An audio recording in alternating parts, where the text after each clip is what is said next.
Cool. Okay, we are recording. Okay, awesome. Let's get started then. Good morning, good afternoon, or good night to everybody that's here today. I know some of you guys have stayed up really late, so thank you so much. Um, what we'll start doing is start answering some of your questions that you've put up on the live AMA chat, and then if you've got any questions and you want to come up on stage, then put your hand up, and then we'll put you up. So yeah, good morning, Alex. Hey Raj, how's it going? Hey everyone. Not too bad. Um, All right, so I'm just going to go straight into some of the questions that they've got here. All right, let's do it. Well, we're recording, so anyone that's not in yet will still be able to hear it later. Brilliant. Okay, so we'll go. Ice Pickle from Twitter asked, "Will there be new gameplay features released on opening day?" Uh, Not necessarily on open day, but definitely leading up to and after opening day. We have a pretty intense release schedule for the next 2 weeks, increasing the depth of play and taking some barriers down for onboarding new users. So there's nothing specifically scheduled for opening day itself, but there'll be tons of new features, on and around it. It's awesome. Um, Atakan asked, "Are the mechs in the boxes already selected? What a rarity they are, or is it randomly generated when you open it?" They are already selected. So technically, when you see your loot box, your crate, it has a mech in it already. Okay. And he's got some follow-up questions as well. So he's asking, are there any advantages to opening the box later or earlier? And can you level the weapons or mechs in the future? There's no advantage or disadvantage. Opening day is going to be a lot of fun for us, and a lot of the people who are kind of anxiously waiting to open their crates. But there's no advantage or disadvantage to leaving your crates unopened. Okay, great. BD40 from Twitter was asking, when will the mech rental system go live? And how will mech insurance be handled with rented mechs? So there is uh, a big rental system scheduled for Nexus.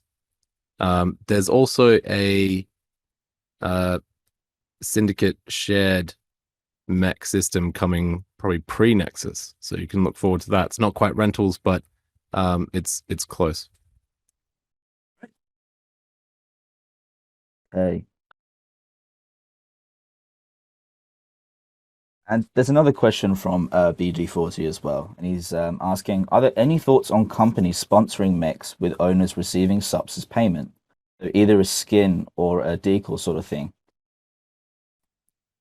Yeah. In fact, we're in talks with well, actually, we're in talks with an Australian sports team who I can't actually say their name, but we are in talks with an Australian sports team with an idea around something like this, and it's absolutely something we're kicking around. Um, if a company came to us and said, let us pay your players in subs to wear our corporate branding, that's definitely something we would put forward to the players. Ah, that's really exciting. Um, yeah, I think everybody would be looking forward to that as well. Kilroy is asking a question. Is there a reason that can be, sorry, is there a reason that the urban building maps is now 33% bigger? Hey Kilroy, love your stream.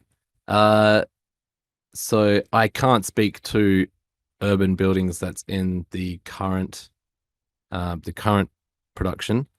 But I do know there is a new version of urban buildings coming that is more symmetrical and more battle arena style. So um, it is quite a large map, but the changes coming to it, I think, will satisfy Kilroy. Right. Yeah, Kilroy, thank you so much for your streaming as well. It's been absolutely amazing. Um, we've also got Miss Teen Crypto in the chat as well. So hello to you too. Hey MTC, maybe we can bring Miss Teen Crypto up. Yes, do that.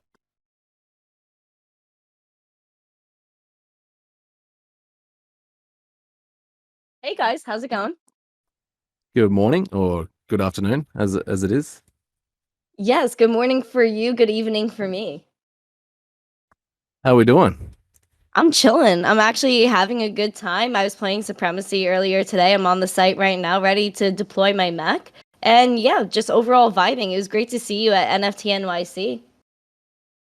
Yeah, that was a really fun event actually, and I think John and I running into you was definitely a highlight of it, and now you're loaded up with even more Supremacy swag. So Yeah. look forward to seeing you in a hoodie. Yes, I love the swag. Thank you so much for that, by the way. You know I love my swag. It was honestly great seeing you, and it was awesome to see people like at the booth you guys had and you guys just talking to them and them being very engaged in the game. It was just very cool to see how many people just wanted to jump in. Yeah, that was a lot of fun, and I think people got a shock when they realized I was the CEO, which is kind of flattering. Uh, but I think the most eye-opening thing for John and I was just the amount of people who said, "How have we not heard of this?" And that's a good question, and hopefully we hear that less and less over the next few months. Absolutely. You guys are grinding, going to all different conferences. You guys went to Consensus in Texas as well. It's just cool to see that you guys have some representation and you being the CEO, engaging with the community and doing things like NFT NYC. It's awesome. It's really cool to see. Yeah, so on that, I can actually speak to our man Kyle, who literally just jumped on a plane last night, and he is headed to. Let me get the list. Hang on. Kyle's a world traveler now. Yeah, he's on the world tour, and it's going to be an intense month for him. So he flies to LA right now for the Metaverse Expo, and Las Vegas, and then to LA for the uh, for Texpo LA, and then to Paris for the Metaverse Summit and Ethereum CC, and then to London for the Global NFT Summit, then to Istanbul for Blockchain Economy Istanbul Summit, then back to LA for the NFT Expoverse. All of that just in the next 30 days. So he's got an intense itinerary. Wow. That's pretty insane. I'm not gonna lie. He's gonna have to, stay hydrated and have some vitamins on him. That's a lot of people he's encountering too. Yeah, well, luckily Kyle is a hydro bro, so I think he can. If anyone can manage it, it's Kyle. Absolutely. It's so cool to see you guys doing all of this and going to the events. I think that's one of the most important things, especially like, people take the bear market as or the bear cycle we're in right now as, negative, but it's actually a positive. It's the best time to build and, make these connections that you guys are making. It's going to pay off in the long run. Yeah, well, there's a lot less noise. I think a lot of the people who are just around to take advantage of the market are gone now. So you've got the true believers and the people who are actually, making like performing well already. Fundamentals are back, and I think that's a good thing. Absolutely. Absolutely. I agree with you. I feel like in the bull market, people put a lot of pressure on projects to, just push out things. And, then the projects feel pressure. They're putting out things that maybe they haven't thought through. And then there's glitches and just more catastrophe, I guess. And now's the best time to think, have those fundamentals and build like you guys are doing. Just absolutely awesome. Thanks, Raj. Have we got any questions? We do have some questions. So we've got a question from Ligron.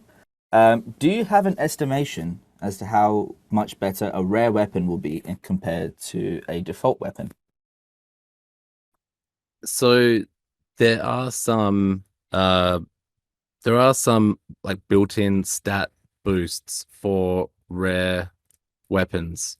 Uh there you can get a normal, like a common skinned weapon to the same level. So it's kind of like an initial advantage. It's not going to give you a permanent advantage over other players, but it gives you a leg up. On top of that, though, the mythic weapons that are coming in this release, they are only rare. So there are no common BFGs, for example. It is only, the top level of rarity. Okay. Right. And so the SK Godfather is asking, will the mechs and weapons in these crates also be available in the future sales as well? Not in this configuration. So the difference with the Nexus release than the Genesis release is that there will be blueprints of the weapons released to the market, and when we go into the production phase where people are building factories and mech production facilities on their land, then the blueprints will be able to be used to create future mechs. Now, there are a limited amount of blueprints, so the blueprints become the much sought after resource, but that's quite a way away in our roadmap at this stage. And Fox Saber's asking, how many weapons and or utility items can a platform mech equip? Are there any other details you can share about the platform chassis? I believe it's twice as many as a standard mech. Don't hold me to that because I don't have the spec sheet right in front of me. But I'm fairly certain that a standard traditional mech has 2 item slots and a platform mech has 4 item slots. Ooh, okay. I'm just picturing like a General Grievous 4-armed lightsaber sort of mech going at people. Yeah, pretty much, except a bit slower. The platform mechs are more lumbering than agile robot Sith. Yeah. King has got a question here. Quite a deep question, actually. There are a lot of mech games out there. How do you stay up to date with the latest game, and what makes Supremacy unique to those other mech games? Yeah, there are a lot because mechs are cool. I mean, we definitely experienced a bit of a shock when we went live with Supremacy, and we realized that there were several other mech games just in the crypto gaming world, and not only that, there'd been a couple of fairly famous rug pulls from mech NFT pre-games, I guess you could call them. So that was a bit of a shock, and we've definitely seen a few clones pop up since we released as well. So yeah, you could argue it's a saturated mech market. What sets us apart is, I mean, our roadmap. But really, what we have that's unique is our battle arena and the future of battle arena. So there's no other games that in this mech gaming sphere that have the community aspect that that Supremacy does. So they're either like Metalcore, which is essentially Mech Warrior with NFTs, which is super cool. Don't get me wrong, but is not in the same spirit as Supremacy. So if you're playing Supremacy already, you realize that a big part of the game is actually the chat and making sure that you're working strategically with the rest of your faction, and that's not going to stop. That interaction is just going to get richer. And when we go, our first person shooter, when you can actually pilot the mechs, which is something we are actively working on right now, you'll still be in the battle arenas and you'll still be communicating with your faction members, getting situational awareness from them, urging them to help you. It will just get richer. It won't be text anymore. It'll be voice chat.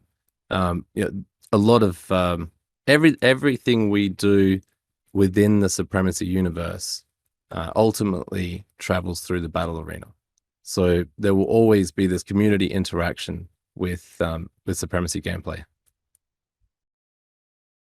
It's true. Our community is definitely it's phenomenal. I'm playing the game a fair bit myself as well, and yeah, the chat is definitely one of the most important things as well. Miss Team Crypto would agree as well. Um, it's all about strategy when you're playing these games. Yeah, my secret alias in the battle arena, I tend to sometimes wail in on my own and lose a lot of subs, and my my fellow faction members keep trying to educate me, and I'm too stubborn. So I'll probably keep losing my subs to the other factions, and that's unfortunate. But I can see that maybe if I was a bit more receptive, I would do better. Okay. So we've got a question from Lee Grunt asking, are there any news regarding player written pilots?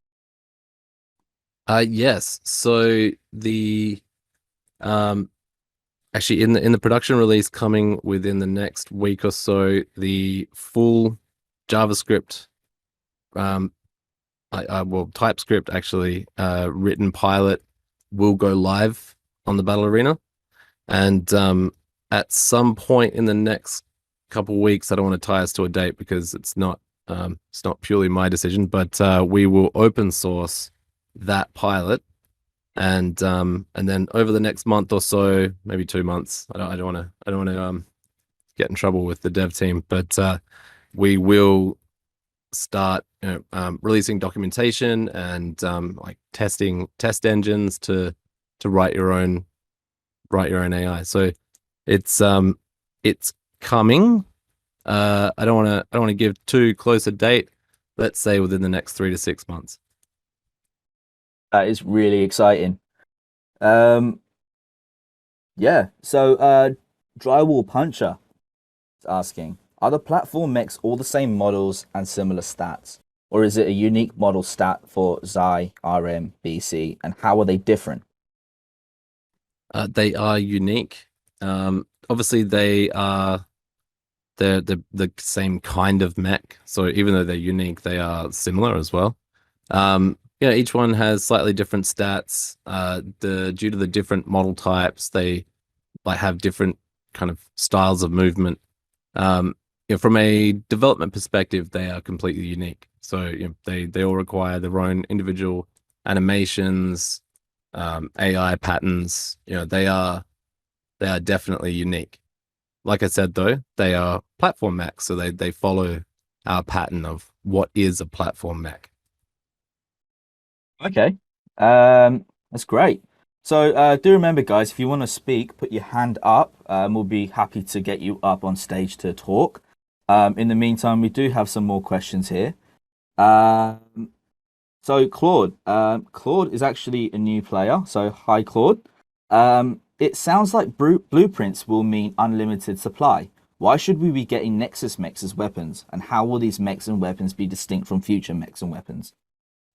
So in the future phase of Supremacy, which, like I said, is quite a way away, uh, there is no such thing as unlimited supply. So resources in the Supremacy world are limited and finite, and the mechs that are made from blueprints will be destructible. So they, when you enter your mech into the battle arena and it gets blown up, it will be destroyed. There obviously will be insurance and things like that, but that insurance will actually take from the pool of mechs out in the economy. So while sure the amount of mechs that is possible to be built will be they'll be able to continue being built, the cost of resources as mechs are being built will go up, and the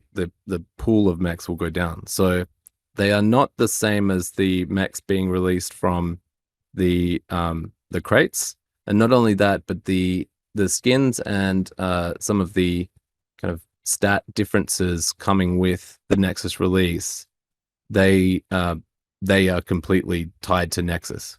So there'll be none of them made. So the general kind of skeleton of the mech will be able to be produced in a future game, which again, we're talking at least a year away at this stage. The actual supply of mechs will be determined by resources and the like availability of production facilities. Okay, cool. Dos Ex Machina asked a question. The what would happen to the rarity of the Genesis weapon since we now have rarity types? Will the weapon rarity be tied to the rarity of the skin, or will it just be default? It's technically tied to the skin. Okay. Right. So guys, we're running out of the questions that you're asking. Is there anybody that wants to come up on stage and speak?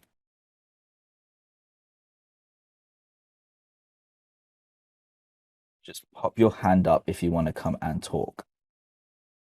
Okay, Foxsaber. Will there be any changes to Zai's Syndicate ability? Yeah, there's big changes coming to Syndicate abilities all around. And in fact, there's big changes to abilities coming. So we are currently working on a big update, and we'll essentially push it out as soon as it's ready. I think it'll probably go into testing within the next week or two, and we may see it in production within the next 3 weeks. Brilliant. So we've got Vertigo that wants to come up on stage and speak. So bring him up. Hello, Yes, Vertigo. thank you. Can you hear me all right? Yeah, can hear you fine. Hey, Vertigo. Awesome. Thank you, guys. Love the game.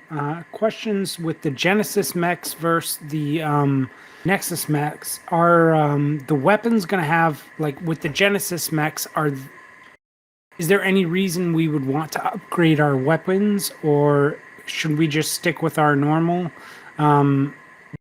Genesis weapons?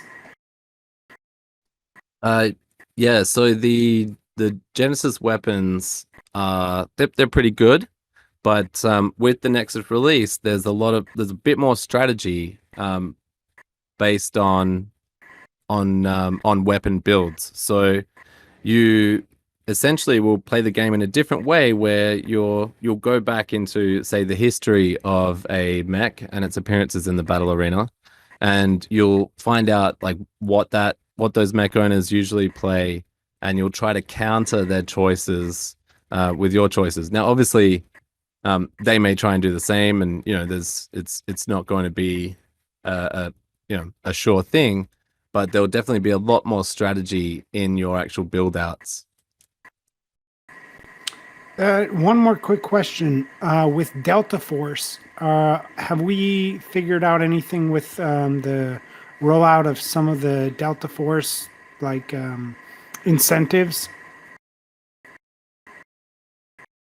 I'm not actually sure. I'll have to speak to Kyle, which unfortunately he's currently traveling around the world. But I know that it wouldn't take much for us to send them out. So let me check with the team and make sure that's all been handled. Awesome. Thanks. Thanks, Vertigo. Thanks, Vertigo. Vertigo, you might. Oh, there he is. He's gone. Awesome. All right, so we've got some more questions on the live AMA chat there. So if you can't speak, guys, make sure that you put in your messages into there as well. Raider, will there be any advantage to holding key cards from multiple different syndicates? Like, for example, you must hold a death key card for a repair or salvage. I mean, we don't have any plans to do anything like that at this stage in time, but I don't hate the idea. I think it's quite cool. So that might be something we do. I'm not going to promise anything, because we kind of come up with this strategy, just before we do a drop or something interesting. We may tie certain key cards into certain secret areas within some of the mini games that will be coming in the future. There's definitely room for us to do fun things with the key cards. Like I said, there are no current plans, but essentially that's because we're completely focused on the next, 2 months of releases. So, but yeah, I mean, it sounds like a really fun idea. Right. So keep hold of your key cards, essentially. Well, I don't want to tell people what to do, but there's a chance we might do fun things like that. Yes. Great. Newt was asking, any interesting partnerships / new friends from your time in NFT NYC? Yeah, definitely. I mean, one of the really cool ones is we met the metalcore guys, and we made a couple friends there, especially in their social media team. Now they are definitely bunkered down, focusing on actually shipping their product, which is understandable. But maybe after they release, we can float some partnership ideas with them and get our communities together. There's we we love mech games, so we welcome projects like metalcore, and we're always open to doing partnerships and collaborations and sharing assets and really taking advantage of what the metaverse is. So yeah, we also met a few other people in NFT NYC, quite a lot of people actually, and quite a lot of cool projects in various stages. We met another cool mech project which is in early stages called Mech Arcade. If you Google that, it's pretty cool. They very very different art style than Supremacy, and ultimately very different game idea, but another cool mech NFT project. And that was actually a husband and wife team, and I really enjoyed their vision, so check them out.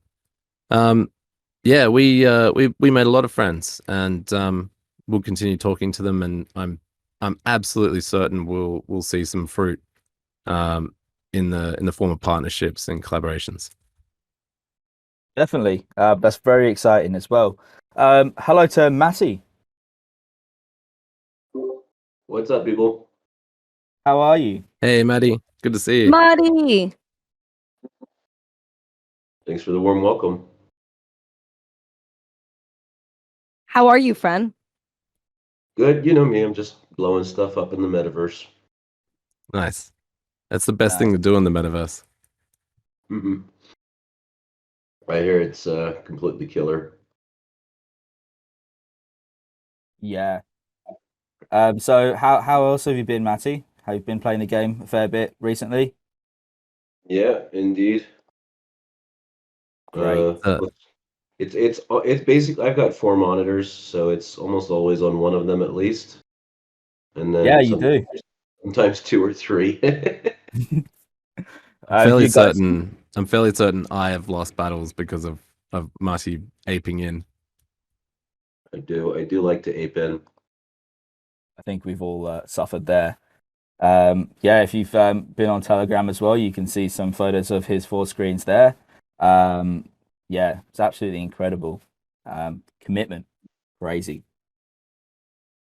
Just having, Sorry, just having fun. having fun.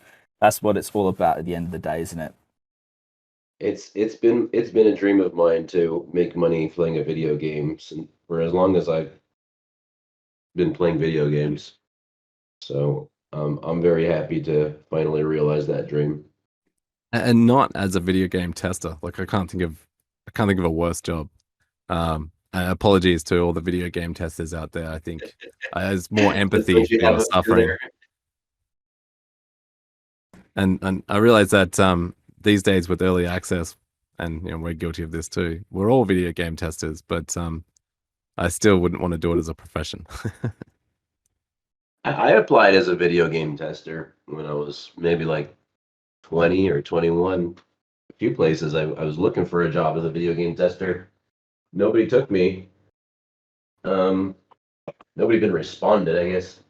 Difficult job to get like maybe like being an ice cream taster or something. Yeah, I think I think there's a lot of young people who are like, oh, video game tester, that'll be the best game in the best job in the world. Just like you say, ice cream tester. But imagine if half the ice creams tasted like turd. Yeah, it's not as good as you think. Sure. Or half the ice creams are already melted. So it's not really ice cream testing, it's ice cream drinking. Milkshakes. Yeah, yeah, true. Way to make lemonade there, MTC. I love milkshakes, man. I actually had a chocolate one yesterday from Carvel. It really hit. It was awesome. Yeah, I agree with you. I love milkshakes as well. They're the best, honestly. Do you guys have Carvel where you live? No, I've never not even heard of it. Really? Madi, do you have a Carvel? No, this is the first I'm hearing of Carvel. What? Yeah, must be Yeah. a New York thing. I mean, Could be. I think it's like a US thing. Like it's just a soft serve ice cream. It's just amazing. It's awesome. You guys are missing out. Please look up Carvel and their cakes. They have like their staple one is like a little whale. It's so cute. But yeah, I don't know. I threw a Carvel out there thinking you guys knew, but apparently not. It's okay. Give it a Google. Yeah, we definitely will do that. So while we've got you here, so a few questions for you guys, if that's okay. What excites you guys most about the upcoming Nexus drop? Oh, geez. I Go for want it, to Madi. equip weapons on my mechs, man. I've got a bunch of crates here. I want to see what's in them. Quite frankly. Oh, by the way, some of these crates are actually like flashing lights. Alex, are those like rare ones or something, or is that like a random thing? Like some of them flash lights and some of them don't. Was wondering if there's a significance to that. If there is, I'm not aware of it. So I can't say definitively one way or the other. No comment. Yeah, no comment. I think everybody in chat's just gone to look at their crates and see if their lights are flashing. I think I have like 4 with flashing lights. How about yourself, Miss Scene Crypto? What are you looking forward to most about this drop? I'm looking forward to just how it's going to enhance the community because I'm really excited for, like Madi was saying, the weapons for our mechs. And I just think it's so exciting to see how the community is going to evolve and take this and honestly strategize with it and how it's really going to just enhance the group chat because I know we strategize a lot now with what we have. Imagine now more weapons and things we can do with this. I'm so excited. I'm super pumped to see how we're all going to take it. And it's just going to be super zesty. I feel it already. Like the crates, I'm eager to unbox a crate. I love unboxing and I'm just very excited for this. I can assure you that this is going to be the most epic unboxing experience you've ever had in this space and maybe even in gaming itself, which I know is like a big claim, but we've got something pretty special planned. I mean, I might be a little biased here, but I'm looking at, the weapons for the new Nexus drop, and I'm looking at, the BC, the Red Mountain, and Zaibatsu. I'm gonna say Red Mountains looks the best. I might be a little biased, but I think we look the most zesty here. So our man Reese in our art team would be super pumped to hear you say that, and I'll definitely make sure he's aware because Pyro is his baby. He even has original sketches of all of those weapons in his notebook. It's quite amazing. And yeah, the Pyro brand is definitely really unique. Yeah, it looks awesome. I mean, all of them are great. Don't get me wrong, but I love the one for my syndicate. Like these are really awesome, and I love how like thought out everything is. I think I'm just very impressed with you guys. The team's very much on the grind. Yeah, grind. I don't even think grind covers it. It is the amount of energy in this office right now is insane, and there's also an equal level of anxiety and and stress as everyone tries to get their little part of Nexus and even pre-Nexus checked off. But I think you'll see some really big changes coming in even before the actual Nexus release itself. So one thing that I'm looking forward to seeing, and I'm especially looking forward to seeing you two take advantage of, is the mech commander functionality, which will mean you'll actually be able to direct your mechs, and that's coming pretty soon. Wait, like you mean like drive the mechs?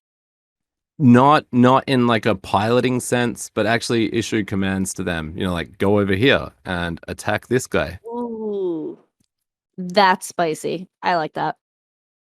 Yeah, it'll change the battle arena spectacularly, and it will only be for the mech operators. So, if you queue a million mechs and you go offline, you'll absolutely be disadvantaged. So that's going to change how the battle arena plays. Wow. Nice. Okay. So that's great That's news amazing. there. When is that happening? When? You know me, I hate giving exact dates, but it's really soon. Okay, so like tomorrow then. Definitely not, but very soon, very soon. So that'll come pre-Nexus, mainly so that when Nexus comes out, we've definitely ironed it out and it will work perfectly. Really exciting. Okay, so we'll get back to some more questions here. Umeyu asking, are you considering a partnership with Twitch or another streaming platform? Not currently. I don't see Twitch ever working for us. Their latency is just way too high, and apart from, like, we actually do stream the game on Twitch, but it's not for gameplay purposes. It's just another way to consume the action. But if there was another streaming provider with sub 2 second latency, in fact sub-second latency, who wanted to partner with us and use us to demo their amazing tech, I would be open to it. We spend a lot of time on the technology that runs our battle stream, and I would absolutely love to partner with someone who that's their full-time product. But we've as of this point in time, we have not found a streaming provider that even comes close, and most of them are not geared for 24/7 streaming. It's kind of something relatively unique. 24/7 streaming with sub-second latency requirements is not a common need. Okay, cool. And he's also got another question here. It's asking, will you come up with a solution to the multi-account problem, fostering mistrust, sabotage, and other nefarious actions? There's something in the works. We're also going to bring in a little bit more moderation. I don't want to overdo it, and I would prefer the community fix their own problems. But we do have a bit of a crisis at the moment where there are toxic players who get away with it, and they're negatively impacting new players, which ultimately brings the entire game into disrepute, and that's something that we have to take action and get in the way of, because if we don't grow as a community and we don't attract new players, then Supremacy is doomed, and all the players should understand and cooperate and collaborate on this. But we can't have toxic players. We can absolutely have banter and mudslinging. I am absolutely for this, but right now we have players kind of actually banning new players just for playing, because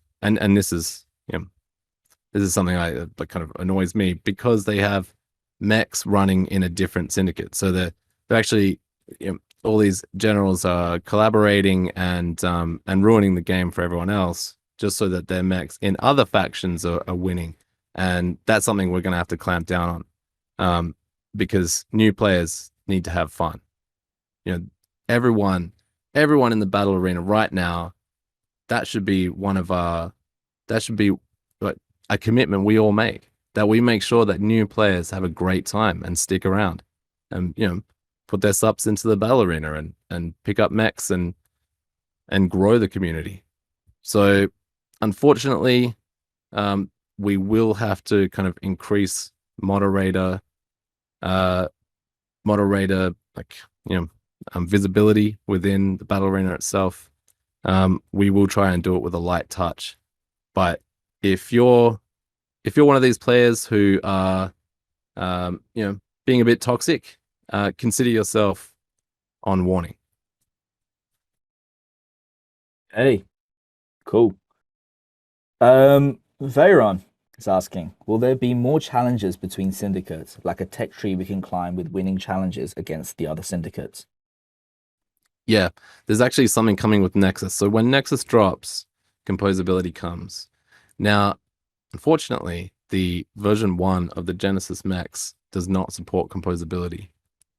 But version 2 of the Genesis mechs can be unlocked through cooperative play from the faction members, and then they'll be able to upgrade their mechs to Genesis version 2.0, which is pretty exciting, and brings in some huge changes to the Genesis mechs, like massive improvements. But the faction members have to work together to get this. So essentially, it is like a tech tree, and in some ways, it's like a mini game. And we'll release more information about this closer to the actual Nexus release. Cool. And Drywall Puncher is asking, can you send in 3 platform mechs at a time, just like the 3 Genesis mechs? You can. I don't think it would be a good strategy, though. Even though the platform mechs are armed to the teeth and loaded with items, they are slow and they're lumbering. They need the support of faster mechs. Without that support, they'll be caught. They'll be caught by the other faster moving mechs. They're a bit slower to turn. They're a bit slower to aim. They take a while to move from one point to the other. Once they arrive in the battle, they can absolutely tear everything apart. But having only 3 platform mechs would definitely be, I think, a poor strategic decision. Okay, cool.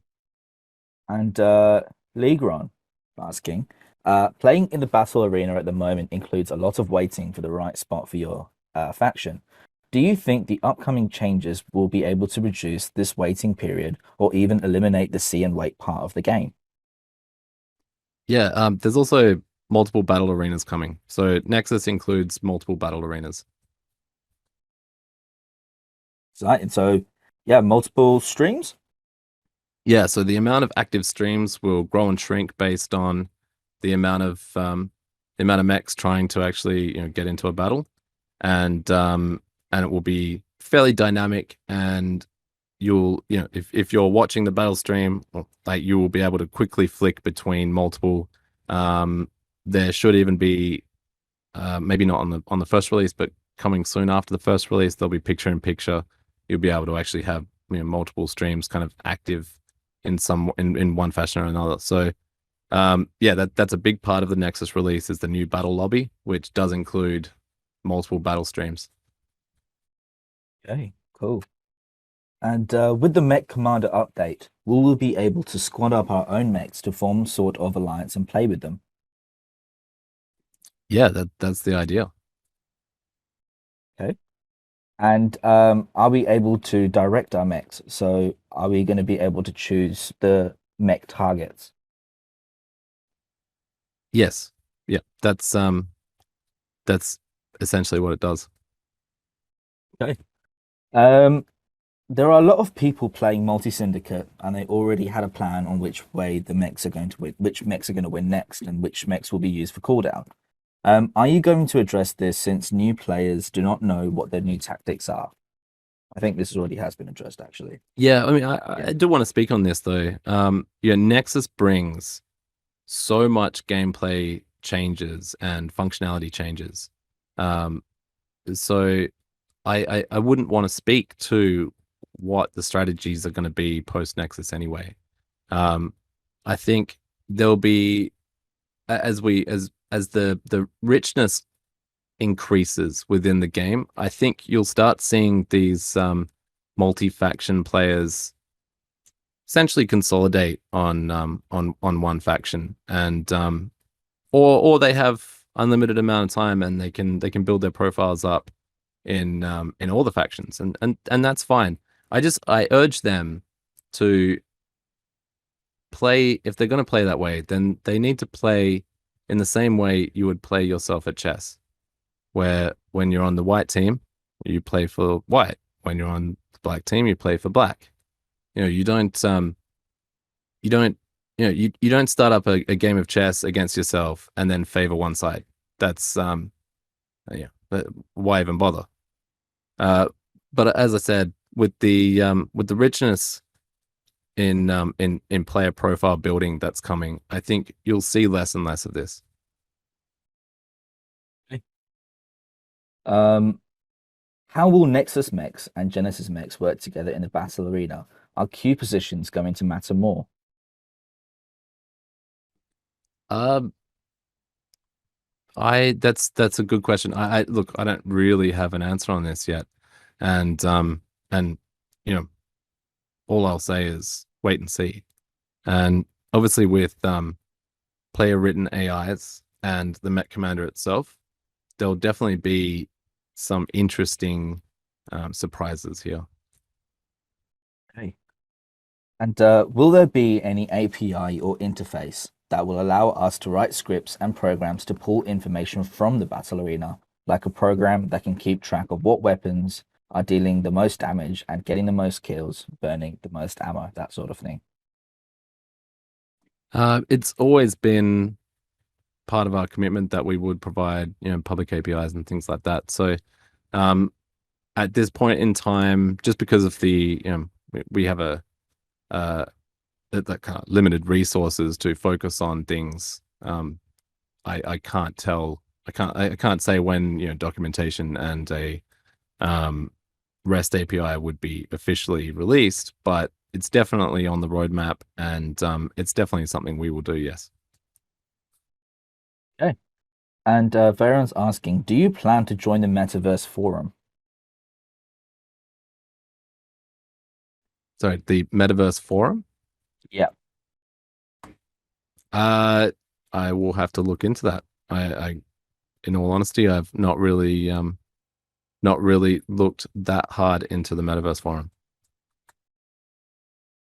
Okay, cool.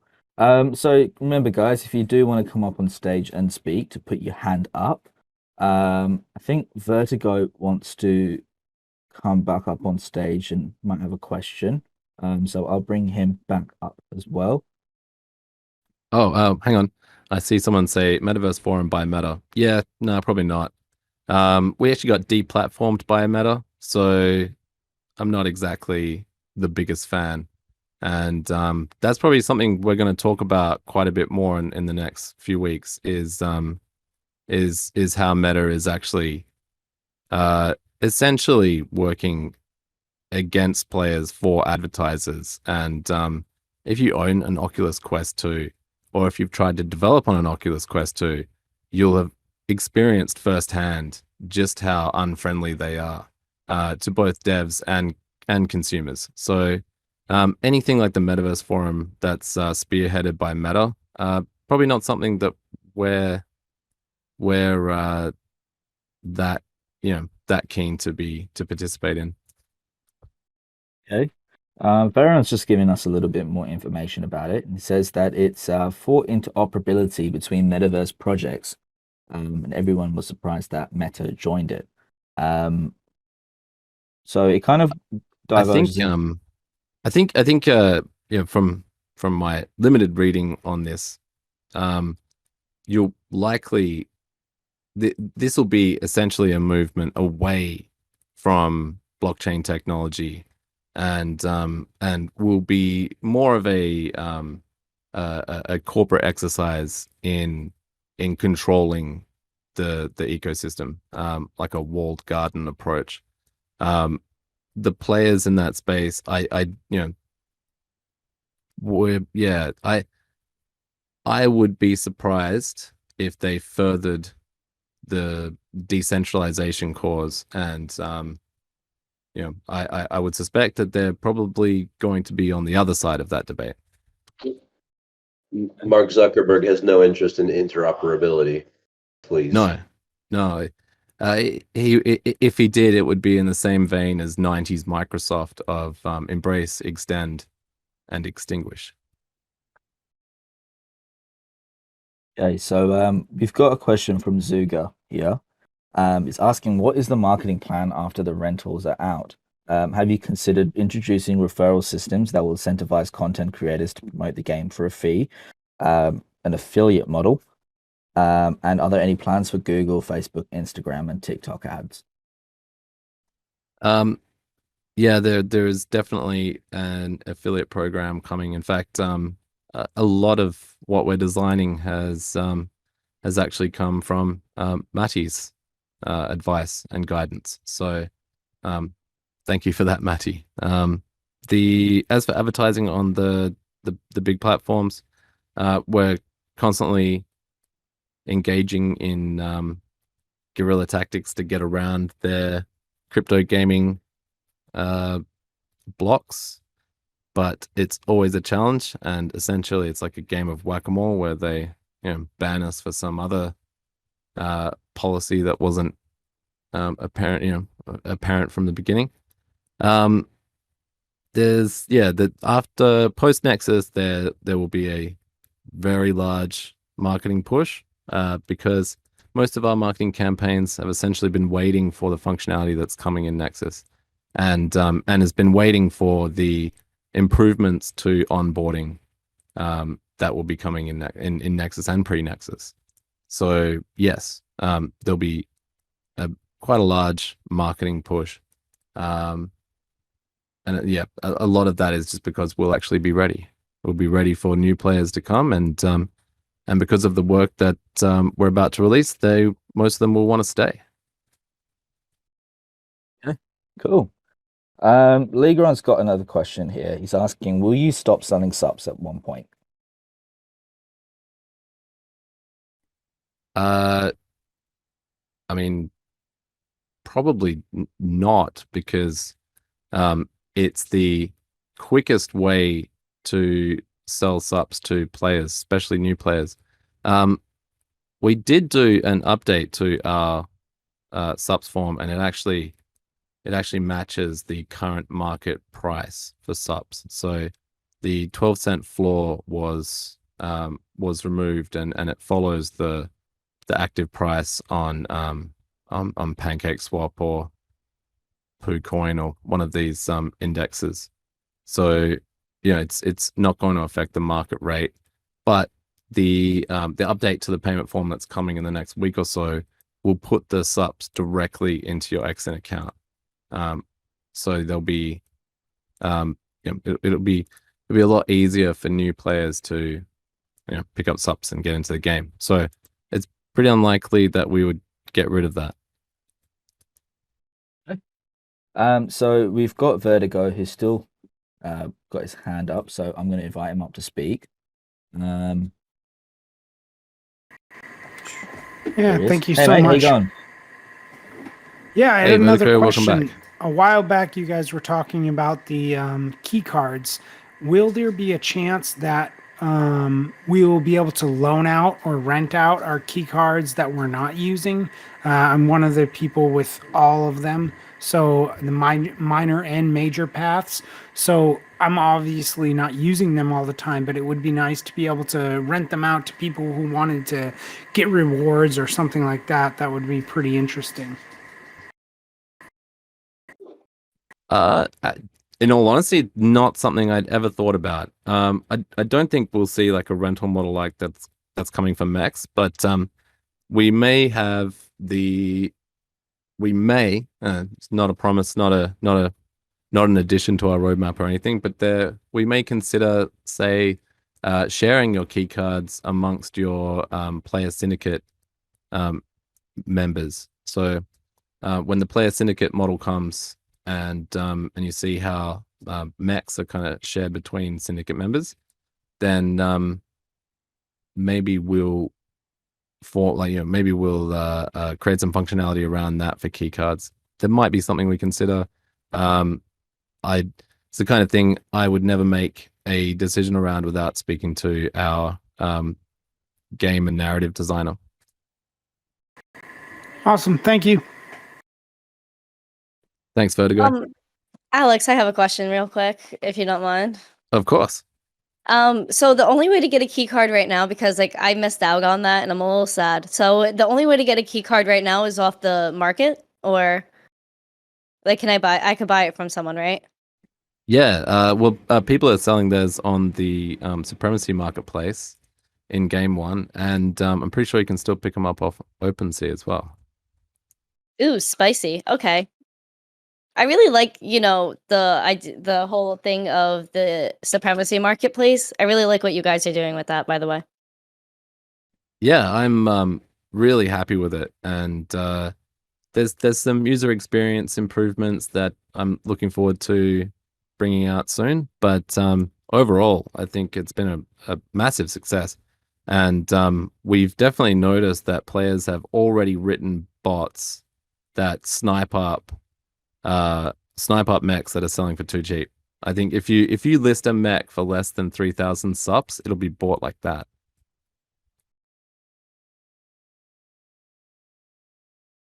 Yeah, I think it's pretty cool because even if you don't catch the deal on OpenSea, you could probably catch the deal in the Supremacy marketplace. Yeah, without a doubt. We're seeing a lot of volume like shifting constantly. So I think players are enjoying the ability to increase their fleet size without all the rigmarole of OpenSea. That's awesome, man. Awesome. So King's got a question here. So the Genesis mech has a 360 shield. What are the abilities of the new Nexus mechs? For the new player who's willing to buy a mech, which mech should they choose? And what are the differences between the two? That's an interesting question. The Nexus mechs all have their own advantages and disadvantages, and they all move differently. They all have their kind of different preferred style of play. I've already discussed how the platform mechs are slower and a bit more lumbering, but ultimately deadly. The humanoid style mech coming in Nexus, they're generally a bit faster and a bit more like assault mechs, so they move quite quickly. The Genesis mechs are more, if you think about it in a kind of light, medium, heavy, the platform mechs are obviously heavy, and the new Nexus mechs are in the kind of light, around the light to medium category, where the Genesis mechs are, they're right in the middle. They don't have any obvious weaknesses, but they also don't have any kind of standout strengths. So you'll kind of want a balance of these mechs to counter your opposition. But I can't say one way or the other what you should buy, because ultimately that comes down to your own strategies and preferences. Okay, cool.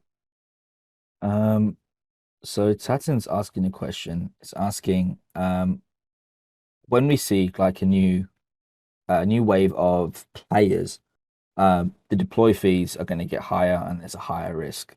So how are the investors able to earn without thinking of the high risk of loss? So the battle lobby has a lot more control over battle fees and battle rewards, and brings in the potential for non-subs battle rewards as well.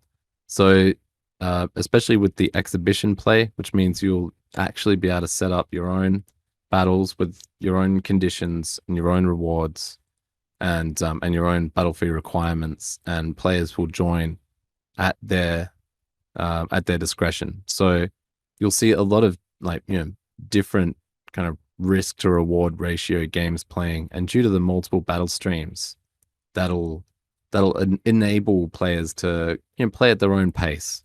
So it's going to be the model is quite a lot different to what you're used to right now, and the numbers and settings will not be determined by, say, the size of the queue, and the new system will essentially mean that there never is a big queue. I mean, I say that with massive caveats. For every battle stream that runs, we actually have to rack essentially a really decent, gaming PC, but gaming server. We actually have to rack that in our data center, so that there's a kind of resource limit for us. But we've definitely got enough to handle some serious growth in the community and provide enough battle streams to cover quite a bit of growth. Hey, cool. So yeah, if you guys have got more questions, please raise your hand and then we'll bring you into chat. There is one that I want to answer. I see Atacan24 asks, can you buy subs with PayPal in the future? Unfortunately, no. We will not be able to sell subs for fiat. This is basically a legal limitation, and if we did it, we'd get in serious trouble, I believe. There's money laundering regulations and actual regulations in quite a few different countries, including the US and Australia, on the requirements to sell cryptocurrency tokens for even utility tokens for fiat. So it's very unlikely to be something we will do. We would like to partner with a company, say, such as MoonPay or Transact, and we may be at different stages of conversations with providers such as those. But it'll be just the same as using Transact in MetaMask to buy Ethereum, for example. You have to go through the KYC process and do all that kind of stuff, which is an unfortunate boundary for new players, and it's essentially just the downside of having an actual game utility token that people have sovereign ownership of. It means that we're bound by stricter regulation than if we were just selling, sup bucks, like store credit type tokens. So just something we have to deal with, and essentially what our strategy will be for Supremacy over the next several months is to improve the onboarding to the point where new players don't necessarily need to have sups in their possession to at least begin engaging with gameplay. Obviously, you'll still need sups to actually play the game. It's definitely a big part of the game, but it's definitely a strategic benefit for us to enable players to actually participate in Supremacy and have fun without the requirement to go purchase subs off the marketplace. Okay. And Raider was asking a question here. He says, I see an option to pay with XIN to transition assets is coming soon. Will there be an XIN token? If so, when and what utility will it have? Good question. XIN is our metaverse platform, and when we release new games and maybe even games outside of the Supremacy platform, it will be on the XIN infrastructure. And our goal is to also bring in outside developers to release games on the XIN platform. And so there is definitely future plans to bring the XIN token to market. A lot of that is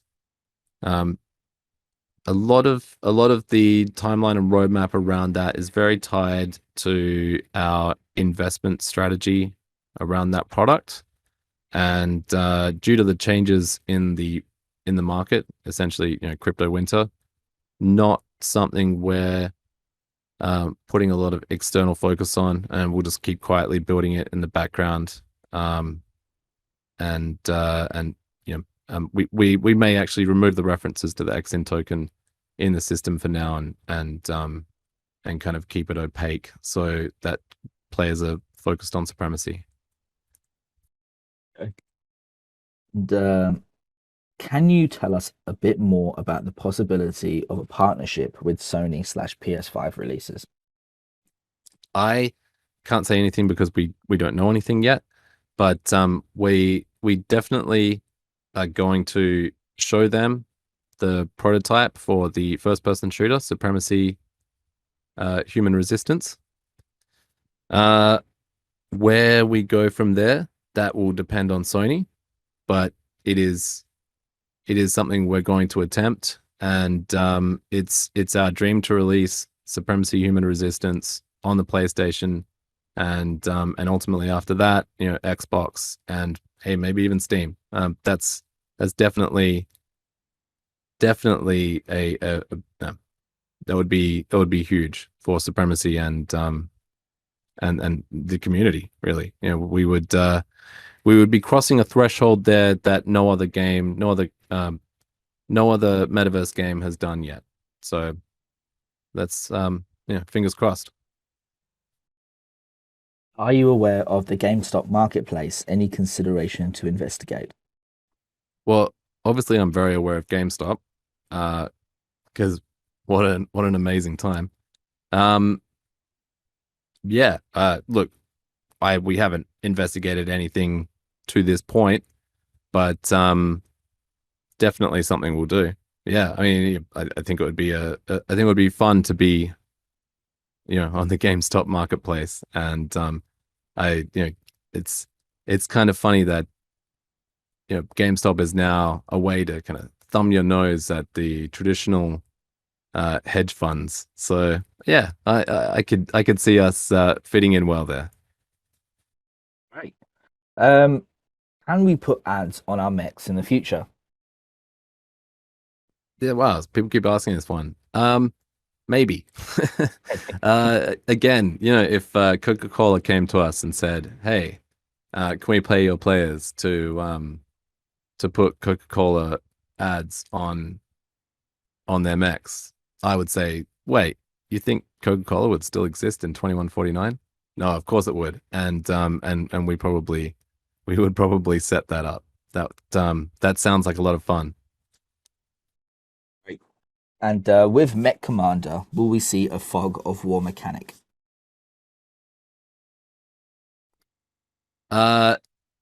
Unlikely. I don't want to make a commitment there, and as it hasn't been released, maybe our game designer is listening and goes, "Wow, fog of war, what a great idea!" But at this point, there's definitely no plan for it, but maybe that'll change. Okay. Do we have any more questions? Well, someone asks, do you have enough reserves to last out the crypto winter? Now, that's a really good question. And at this point, the crypto, I can't lie to the community. The crypto winter has absolutely shortened our runway, and it's shortened everyone's runways. And it's in the game development world, runway is always the primary concern until you release, say, Fortnite and make billions selling skins. So I believe we have enough reserves to last out the crypto winter, but I'm obviously very focused on finding investors for like our products, and bringing more investment into the Supremacy line of products, so that we can continue cranking out as much functionality and gameplay improvements and new ways to interact with the Supremacy metaverse it's absolutely my focus over the next 3 months to make sure that not only do we last out the crypto winter, but we grow through the crypto winter. Great. Atakan's asking, will there be a digital version of the Supremacy graphic novel? No comment. Ooh. Okay. There might be something in the works. We actually met someone at NFT NYC who runs a platform that connects graphic novels and comics to NFTs, and they have quite an interesting platform. And we may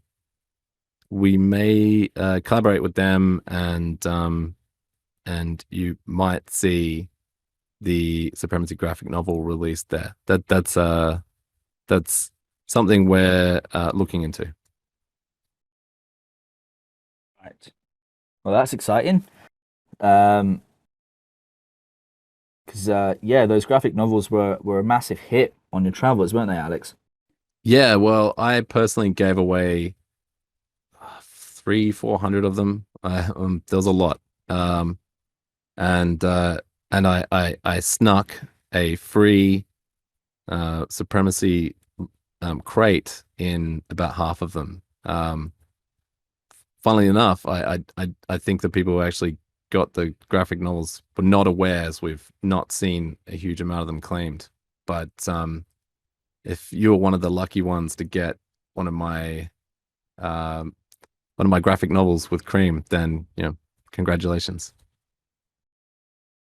Hey, so Bobby Rob saying here, he's saying that a few people have actually come online talking about getting the free crate. So if they're talking about it and the community's noticing it, it means it's working. So yeah. Yeah, that's cool. It's Ones are gonna be worth a fortune. Yeah, I think so. Yeah, one of the challenges of something like NFT NYC is everyone's handing out claim cards, and I know myself, I ended up with like 30 of them. So I haven't actually used many of the ones that I got. I think Splinter Cells is the only one I used. So we're competing with all these other claim cards, and people kind of forget. So there's probably a lot of unclaimed cards floating around New York City. So I think hopefully we'll see a few of these players kind of stumble upon those cards and go, oh yeah, and join us in the community. That'd be really exciting. How many new maps will be released in the Nexus update?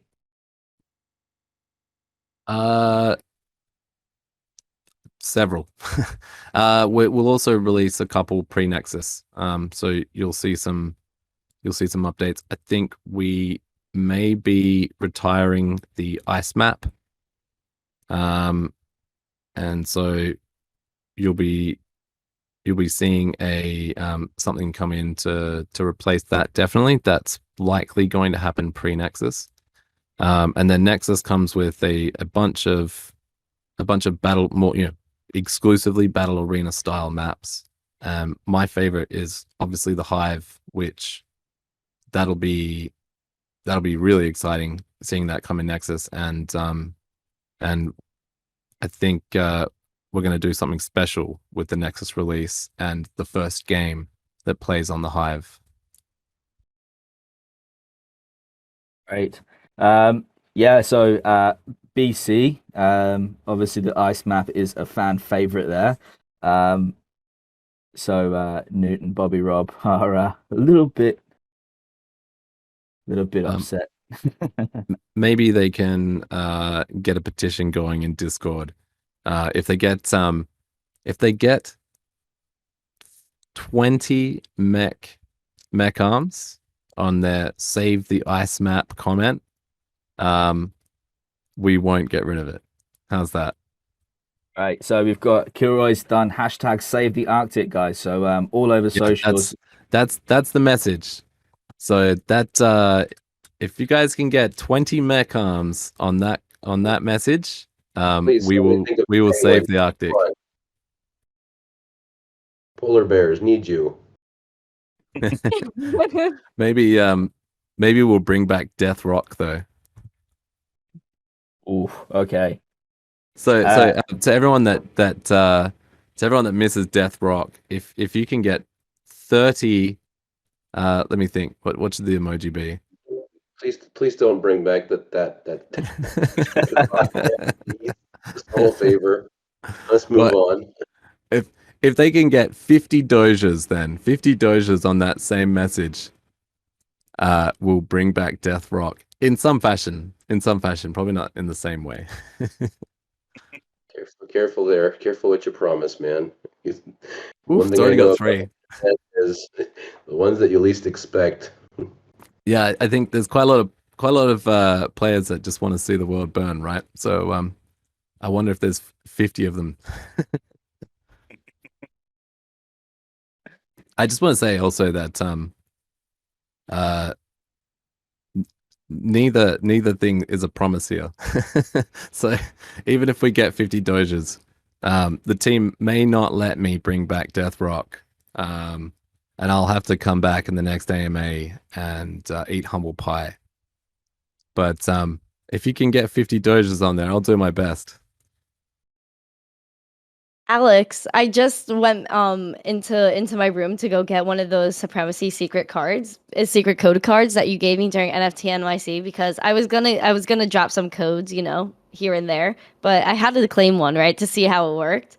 And I absolutely loved it. I got 3 weapon crates, 3 mech crates, and 3,000 subs. So if you guys are at NFT NYC and got one of these cards, you better go claim them.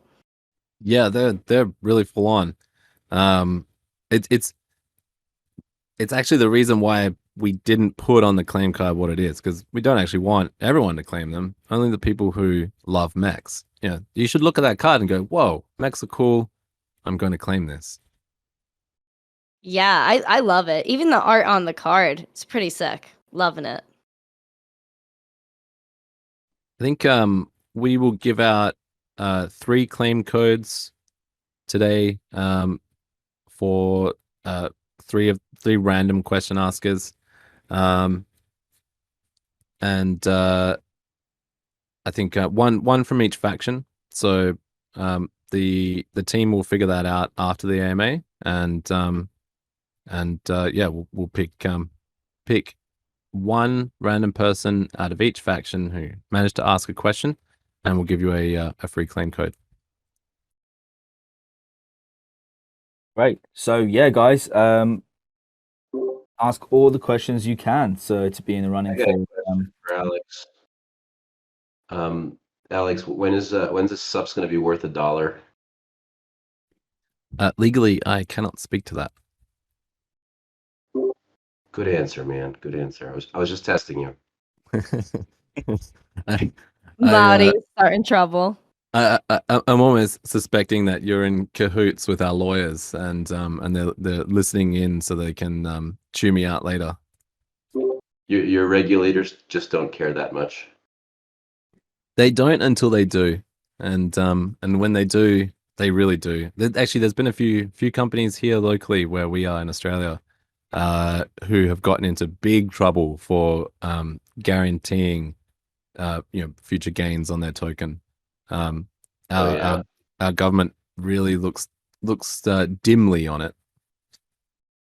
Unlike the British, man. Did you see those? I don't know if people saw advertisements about Hex, like basically promising people 5,000% return, and like that was like in The Crazy. Economist and on the Black Cats and everything. Yeah, if they tried to advertise like that in Australia, they would get absolutely destroyed by Yeah, they the by the get thrown government. in prison and fined for $1 bajillion, I'm sure. Oh yeah, definitely. okay, Tatan's got a question. He's asking about the Mega Genesis mechs. Is it good to buy those, and are they still going to be effective? I mean, I do. I love buying Mega Max. Their skins are not super exciting, but there will be skins in the future, so you can make them look nice. Skinning will absolutely be part of composability, and mega mechs, while they don't have the stat boosts of their rarer cousins, they're still functional in the battle arena, and they're probably easier to pick up on the marketplace too. So I think a fleet full of megas is still a formidable fleet, and in the future you'll be able to spend resources on improving them and bringing them to code, so to speak, and they'll obviously be part of Genesis 2.0. So I would encourage people to maintain a decent Genesis fleet. Right. And Atakan's asking, in the future, will it be possible to make history in Supremacy and get a reputation? Yeah. So player profiles and player stories is coming very soon, and is part of our commitment to improving the onboarding and stickiness of the Supremacy universe. So, and ultimately, this is our real strategy to counter multi-faction players and players spinning up lots and lots of player accounts. It'll. I think in some ways with these players, it may end up kind of like World of Warcraft, where you still have lots of accounts because you want to play different styles or be different people. That's the beauty of the metaverse. You can be a different personality and be who you want to be, even if it's just for a little bit. But ultimately, you kind of grow to love one of your profiles and you stick with that for the most part. And I think with the new profile system coming in, you'll see a lot of that. Hey, and Ratio is asking, will fireworks remain in battle? Would it not help with lag if it was removed? It shouldn't actually affect lag. Now, that's when I say, I don't like using the word should generally ever. But the battle stream itself shouldn't be that affected by the visuals of the fireworks. I'm not sure if we'll keep them or remove them. Maybe we'll actually put it to a vote to the community. With the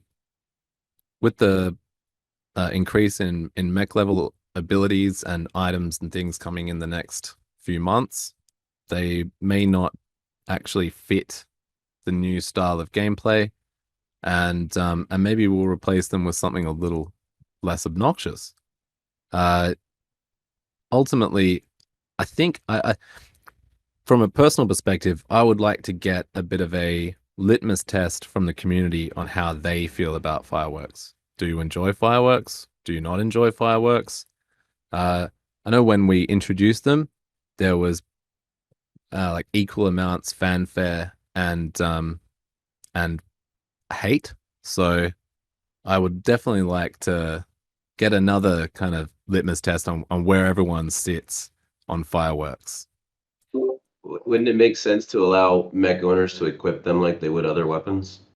Yeah, I think that might be where we go, where fireworks becomes something that's like you say, is fitted by the mech owners, and maybe we go for a lot more variation there, where as a mech owner you equip a certain type of firework with certain variables that give you the ability to put your personality into the game. That's a really good idea. I like that. Hey, and there was a question here. Will mechs come with wheels, or will we get mechs that transform? No wheels. That's a car, not a mech. Mechs that transform, there's a good chance there may even be upgrades that like bring in transformation. So one of the ideas that was kicked around, not necessarily implemented but kicked around, was that platform mechs would have like a siege mode, and you could activate it and they would lock their lock their platform legs down, and their long distance accuracy may improve. Siege mode's not coming in Nexus, so this is not functionality that we've actually built, but it's definitely an idea that was kicked around, and you may see variations of this idea where a mech has like a different mode where it transforms into something that helps it achieve that. Hell, maybe we'll have mechs that transform into jets. It's definitely something we would consider. Wheels on mechs, though, definitely not. Never. Okay. Will the player profile start with Nexus? It will. The skeleton of it will come in pre-Nexus. You'll see it within the next week or so. The player profile building, where like player stories and like character stats and character abilities, these will come in a bit slower. There's quite a bit of design work required around that system, and we'll likely release it. A bit will come in Nexus, and then a bit later, and it'll just keep increasing in depth and functionality. And what will be the classification of mechs if we remove the Genesis mech weapons and change it with the new Nexus weapons? Will it still be a Nexus mech or a Genesis mech, or will it be a hybrid mech classification? It will lose its Genesis mech classification, and it will become, yes, a hybrid. If you tried to sell that mech on the marketplace or on OpenSea, it would not come under the Genesis collection. It would technically be considered a non-Genesis mech, and you would have to reattach a Genesis weapon to, or the original, not the original unique weapon to that mech, but the original weapon type for that mech to bring it back to Genesis. And coming back to the player profile question, once you've made your profile, will you be able to edit it in the future? I mean, that's like a big question. You'll obviously be able to edit parts of it, and you'll be able to do things like in game and in mini games to say move back a direction or go in a different direction. So the answer is kind of like yes and no. Some bits will be locked due to the choices and decisions you've made, and while other things will be, obviously, you'll be able to edit it. Okay. And will composability utilize the upcoming industry standards or be a proprietary solution? So we do have composable NFTs. John would kill me because I've forgotten what NFT number that is, or what protocol number. But yeah, we can use composable NFTs. Whether that's how they actually export out to the blockchain, that's something we'll have to decide at the time. We can definitely support it, but there are downsides, and so a lot of the decision on whether what kind of NFT we actually end up using will probably be determined by the actual blockchain itself. So as some players, some of the community might have seen on Telegram, we're definitely open to conversations about what actual blockchain tech we use, whether we continue with mainnet or we go to something like Polygon. These are definitely questions that will be answered in the future. We don't have any answers right now, but obviously that all determines what kind of NFTs we use, and also where they're supported, as in external marketplaces, absolutely informs the choices we make. We don't have any technical limitations from our own stack, but we have to take into account interoperability with other platforms. Right, so we've got Lander up wanting to speak, so we'll get him up on stage. While he comes up, I just want to answer one question that Atakan asked, because it's one dear to my heart. He says, "Will pilots be NFTs of various rarity levels?" Now, that's an interesting question.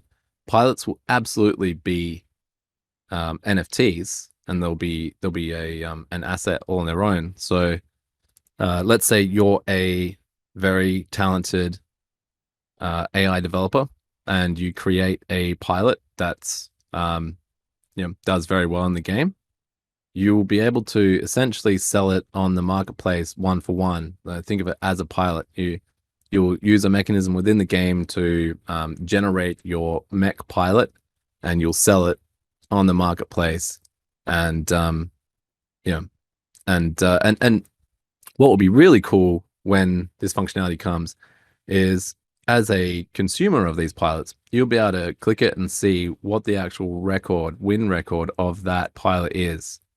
And that's across the entire game. So if you have, let's say we have 20 mechs that have that pilot installed, their stats collectively will be visible on the marketplace under the purchase of that pilot. So there'll be a lot of information to consume when you're deciding what pilot you should purchase and install in your mechs. Hey, that's great information there. Slander, hey, how you doing? Yeah, how you doing, guys? Just curious, when it comes to the player-run syndicates, say like if you have a mech from RM or BC or Xi, will them mechs have unique skills? Like the Xi will have the OC and the BC will drop dogs, and you can sort of combine the skills together, sort of thing, or is it going to be still sort of like you picking a particular syndicate to branch off of, so to say? So the player syndicates will be subsidiaries of the parent syndicates, and so they'll obviously inherit the top level factions abilities, but they will have their own. So they'll be able to essentially install like shared abilities, and so being part of a player syndicate can give you a bit of an advantage where you get access to not only the shared mechs and the shared resources, but things like abilities that they've installed to share amongst their members. So yeah. Good question, and probably not something that probably not one that a lot of people realize. No, there'll be definitely a lot of benefits to being in a player syndicate, but you will only be able to be in one. So there's going to be, I think, a bit of competition with actually bringing in members into these syndicates too. So it'll be really interesting to see where the community takes it. And there's going to be limits, obviously, on a cap on how many people per syndicate, or yeah, definitely. Think about it kind of in like a software licensing perspective, where you have to expend resources for seats. And the player syndicates won't just be able to grow into 10,000 members without having to put in some real effort. Yeah. You don't want to be picking up the slackers either at the same time. Cool. That's right. All right, no worries. Cheers for that. Thanks, mate.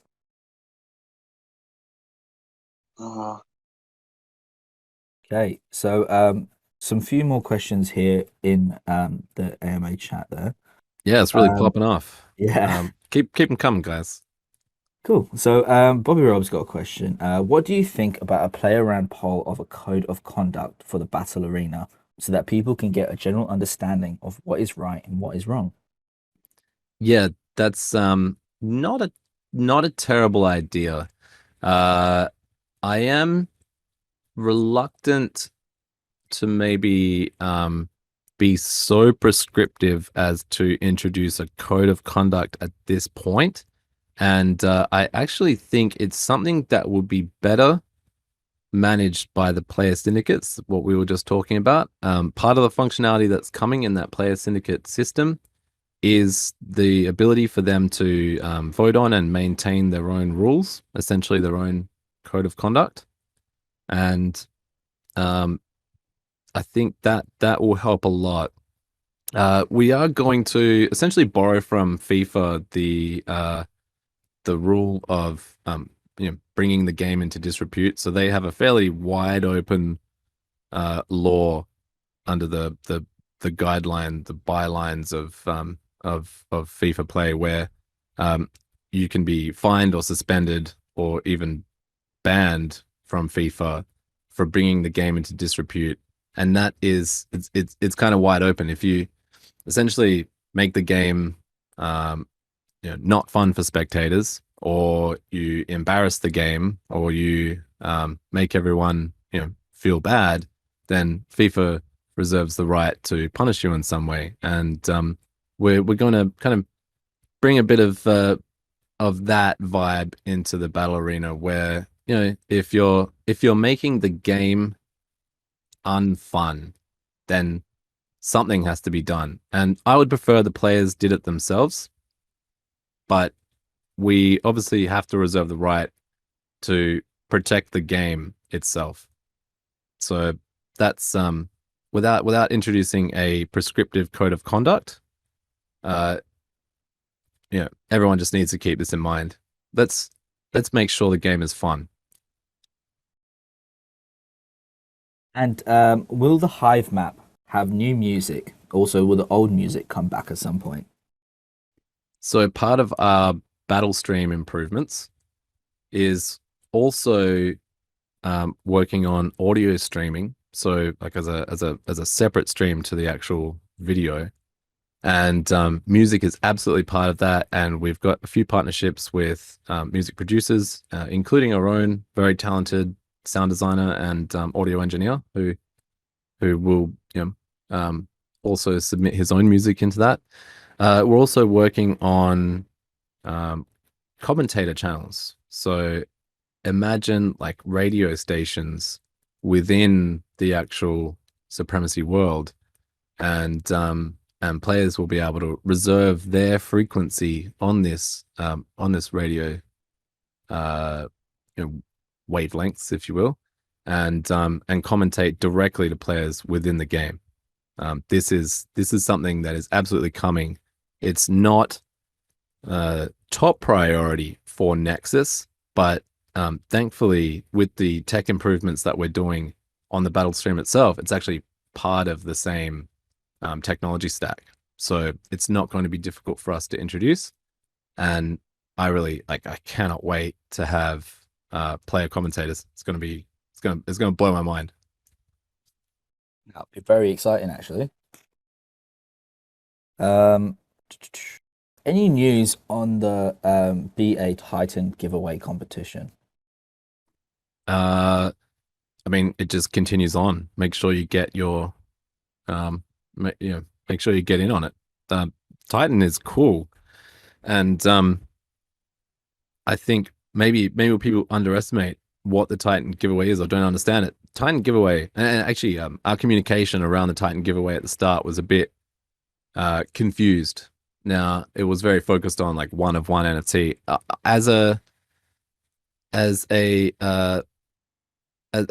From my own player perspective, I don't really care about the one for one NFT, even though obviously that adds some rarity, and if you wanted to sell it later, it probably would be worth a lot. What's really cool about Titan is that you'll be able to actually have a discussion with our art team and our most talented, absolutely most talented mech designer, like artist, and you will be able to create the brief that becomes the Titan mech. Now, I want to put some caveats around that. If you've seen the Simpsons episode where Homer meets his brother who owns a car company, and then Homer suggests Homer gets to design the next car from that company and sinks the entire company. That's obviously not going to happen with Supremacy. So there'll be some guidelines on what the Titan mech ends up looking like. But essentially, the winner of the Titan giveaway will be able to, create their own masterpiece, and that's going to be really exciting. And if you're someone who loves Supremacy and you haven't entered this giveaway, that's a mistake. You should get in on it. Sure. And keep your eyes open, guys, because those secret codes are being dropped left, right, and center. So definitely stay very vigilant. All over social media, all over Discord, Telegram, you'll see them. Yeah, and the frequency of those secret codes is only going to increase. Yeah. Okay. So Veron's asking, will we do a collaboration with Intermeta, and they made the NFTs work on both chains, interoperability, and between different metaverse projects? I'm not sure if this is the same thing as Meta. There's no plans at this stage, and I think we've got some plans that would come before that, and I think interoperability is something that we kind of feel that you shouldn't actually have to enter a partnership with, and that's the real joy of NFTs and the metaverse.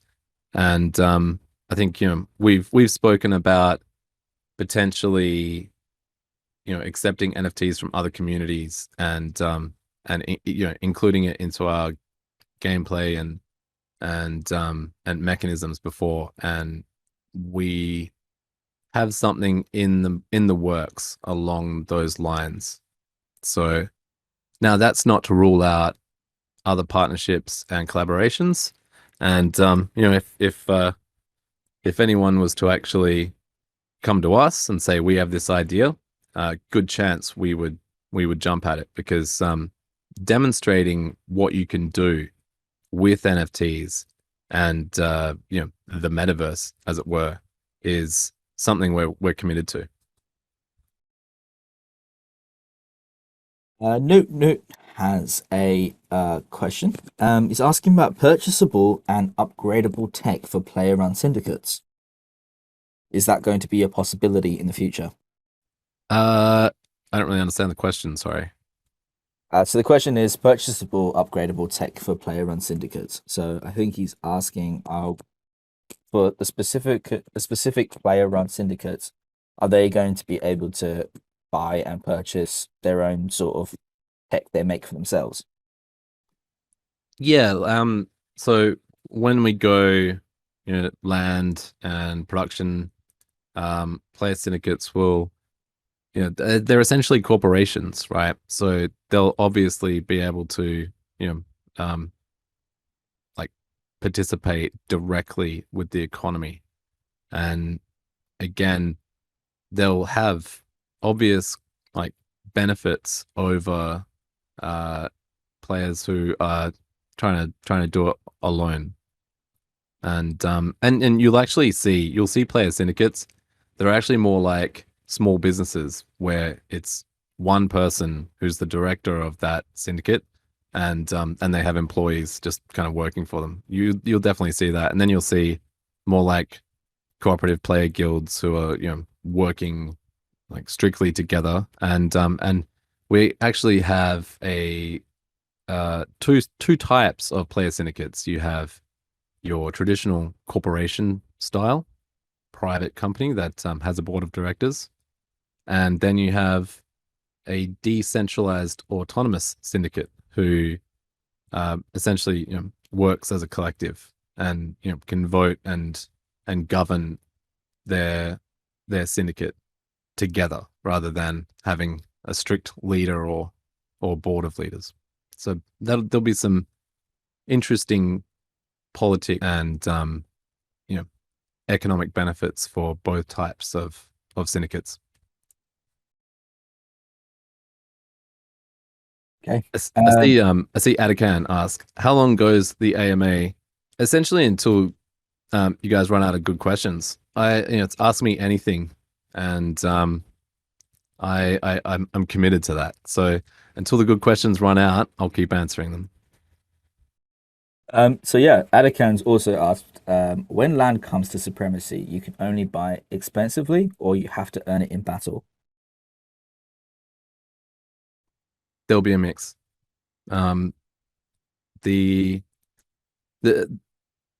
The future of land being part of the rewards of the battle arena is going to have a huge impact on on how attractive it is to participate in the battle arena. So we're looking forward to that.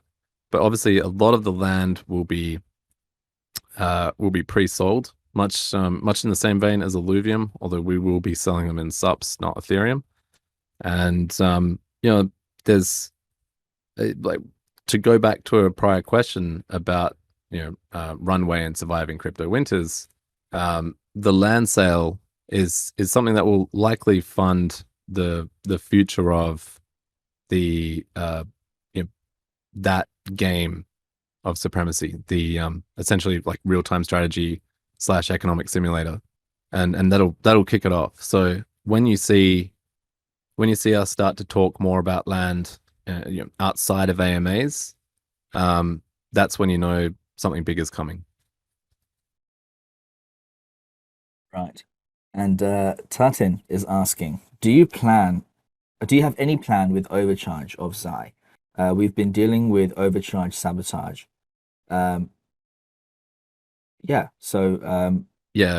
Overcharge is going to be temporarily retired, and in fact, all of the faction abilities, I believe, will be getting a bit of a reshuffle. We will likely bring overcharge back because we still think it's a great tool, but it may become something that's operated by mech owners rather than all online players. We'll basically take it back to the drawing room and make sure that when we bring it back, it will not be so exploitable. Okay. And Ratio is asking here, will there be any perks for players who invested in the early days compared to the new players that are coming in? Yeah, we'll always make sure that our early supporters, and I kind of consider early supporters essentially anyone who comes on board, up to right from the start and up to probably close to the end of the year. There'll be an inflection point where the community will get so large that it'll be a bit more difficult to know the unique names. But right now we all know each other, and anyone who's listening to this AMA, for example, is part of what I consider our founding community, and we'll always make sure that we reward them. Ice Pickle is asking, it currently feels like the spec spread between all mechs is very low enough that the difference between rarities really is just visual. Are battle arena combatants meant to be extremely similar in terms of competitiveness, or are stats meant to make meaningful differences going forward? Stats will absolutely be even more meaningful going forward. They do make a difference now, I can guarantee that. We have a battle arena set up in the office that acts as a simulator, and it runs at 3 times the speed of real time, and we essentially just run battle after battle after battle after battle after battle to essentially make sure that everything's relatively balanced, and also to analyze the different outcomes of different stat numbers. And so I can guarantee they do make a bit of a difference. Now, not enough of a difference that they're OP. they make a slight statistical difference over a long enough timeline. Stats going forward will be more like once Nexus releases, stats will be like deeper, and you'll be able to earn resources in the game and in the battle arena to like improve your stats on weapons and mechs and items and your own personal character as well. So stats are definitely going to play more of a role in Supremacy. Yeah, I mean it has to, in the sense that for the battle arena to be truly strategic, there has to be a lot of vectors to think about and combat in your opposition, and stats is definitely part of that. Will we be able to send mechs from account to account in the future, like a gift?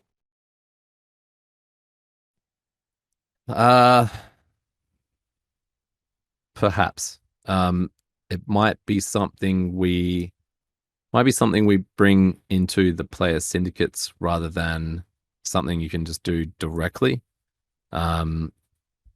We, due to the players spinning up lots and lots of wallets, we kind of want to limit movements in game from player to player, just to make sure that there's no kind of funny business going on. But we obviously want, let's say players who have a decent fleet, we want to give them the ability to, like gift noobs or friends mechs and get them into the game. That's absolutely something we want to happen. So yes, we will facilitate that. I'm not exactly sure how it will look, but it will come fairly soon. Whiskey Bravo is asking, will we be able to transfer mechs on world paying in subs? Wait, sorry, repeat that question. Will we be able to transfer mechs on world paying in subs? Probably not. Because essentially that's it's the gas that you're paying for to bring it in. It doesn't go to us.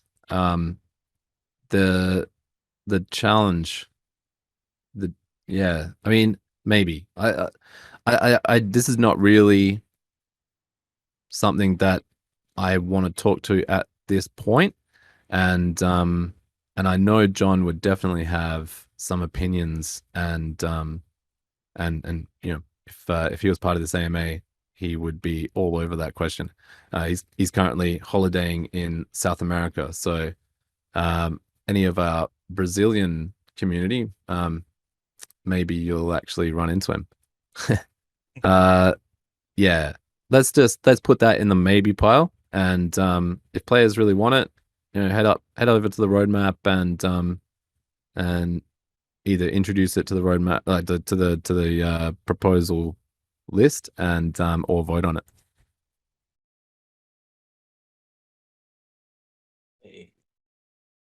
Atakan's got another question here. He's asking, are there going to be skills where you can hack enemy mechs in the future? Maybe not directly. There's that's like a fairly typical trope in games like Supremacy, and I'm sure we'll see something close to that. And our game designer, I know for a fact, has a lot of ideas around this kind of gameplay and game design. So I think we'll definitely see something in the future for sure. Lee Grunt's got a question here asking, we have seen mech extensions that change offensive and defensive capabilities of the mechs, such as weapons, anti-rocket turrets, etc. But are you planning any assets that increase/change mech movements, speed bursts, or even flight? Yeah, definitely. Especially speed increases or speed bursts. flight, probably not, unless the mechs get smaller. So definitely not in the Nexus release.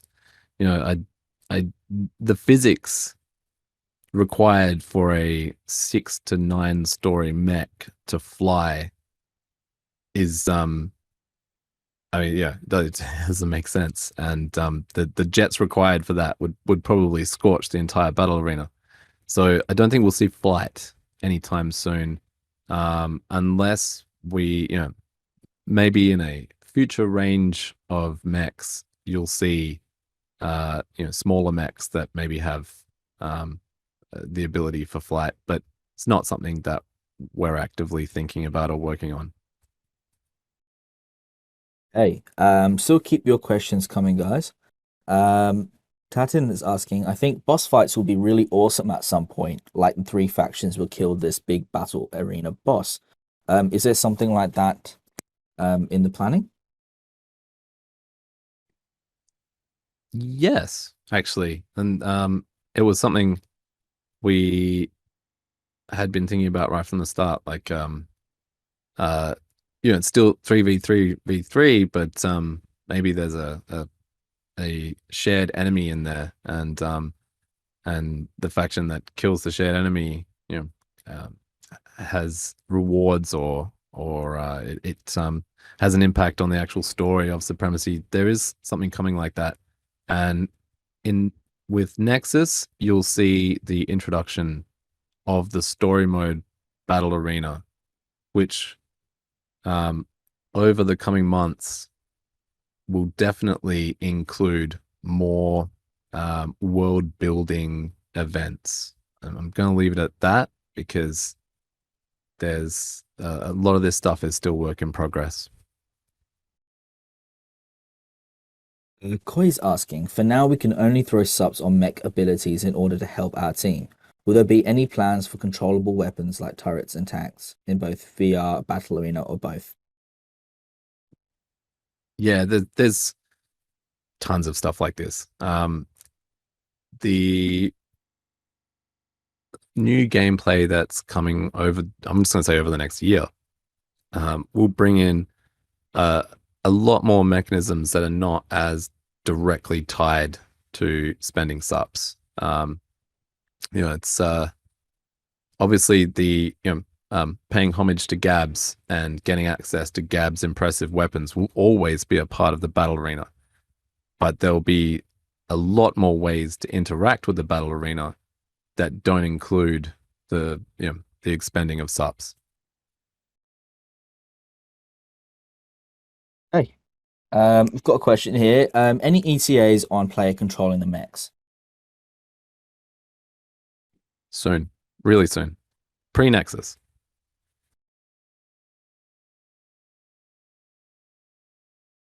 So there's a few questions about here about the Supremacy story mode. So are we going to have a story mode coming in the game? Yeah, when I say story mode, it's not going to be single player, so don't get excited if that's what you were imagining. But it will definitely tie actual world building events and lore establishing moments into the battle arena, and the rewards on that side of the battle arena will be geared more to the future of Supremacy than just, you know, subs payouts. Any updates on the enrichment system and something to look forward to?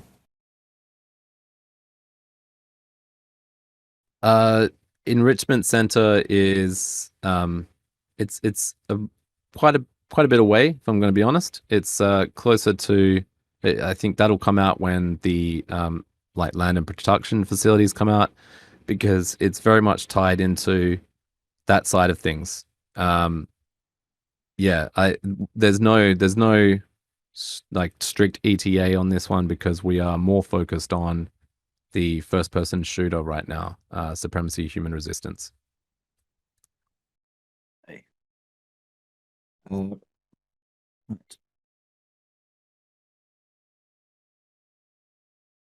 Any ETA on desktop client. Also a player choosing whether they want to play 1v1, 2v2, or 3v3. So the desktop client is actively being worked on right now, and I don't want to put a strict date on it because there's quite a lot of work there. It's the actual the hardest part of building Supremacy Human Resistance and having it interact directly with the current game, with the battle arena, is the networking side of things. So essentially, you run Supremacy on your desktop and you locally render everything, and the game plays out inside your client just like it does on the server and everyone else's. And the biggest part of that is obviously networking. So that technical challenge is being worked on right now. And as soon as that, as soon as we're happy with that and that's ready to go into production, then you'll see the desktop release of Supremacy. Right now it'd just be the battle arena, but you'll be able to control the camera and it will likely it will just look better. You won't have that corruption you get in the video stream to maintain the low latency because your computer will be rendering it itself. So I can't give a strict date on this, obviously, but I'm hoping that we get a desktop release within the next month or two. Question here. What are we doing to bring more players/investors? Looks like we are stuck at 14K Discord members and less than 8K Twitter members after 6 months. So obviously we spoke about marketing strategies before and how timing wasn't right due to the difficulty of onboarding. If we have a high bounce rate on the game, then spending money on marketing is just wasting money. Now, with the pre-Nexus and Nexus changes that are coming, the onboarding story gets a lot better.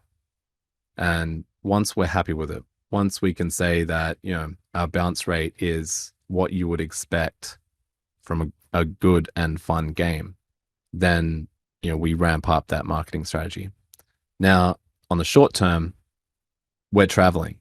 I think the exciting thing for us coming out of COVID lockdown here in Perth and the world relaxing its restrictions is that we got to travel to Consensus and NFT NYC, and we met so many people who are big players in this space and command their own communities, and the reception was extremely positive. And like I said to Miss Teen Crypto, one of the things I kept hearing was, how have I not heard of you guys? And that is a great response. That means that people look at our project, they look at Supremacy, they look at the community, and they say, this is amazing. And so, right now we're focused on traveling and showing. So, like I said, Kyle actually jumped on a plane yesterday evening and is currently on his way to the United States.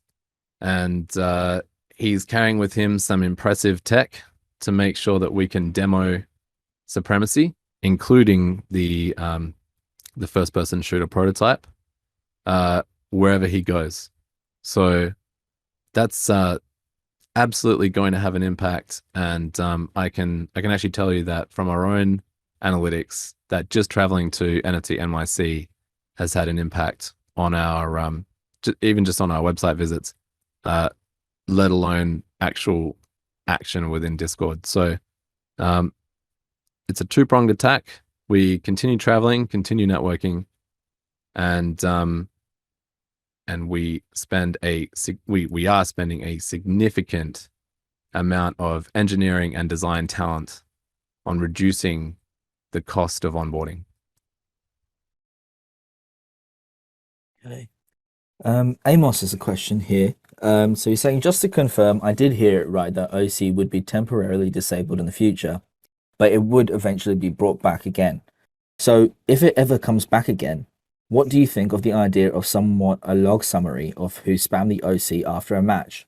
It may help evaluating who to ban precisely. So like I said, if OC comes back, it's very, very likely that it comes back in the form of only the mech owner being able to fire it. That may still allow people to preload it with subs. No decisions have been made on that at this point. Now, as for a log, so people can find out who spammed OC, I think when we change the mechanism that it actually fires, that won't really be a problem anymore. Is it possible to have the desktop client operate as a node on the network?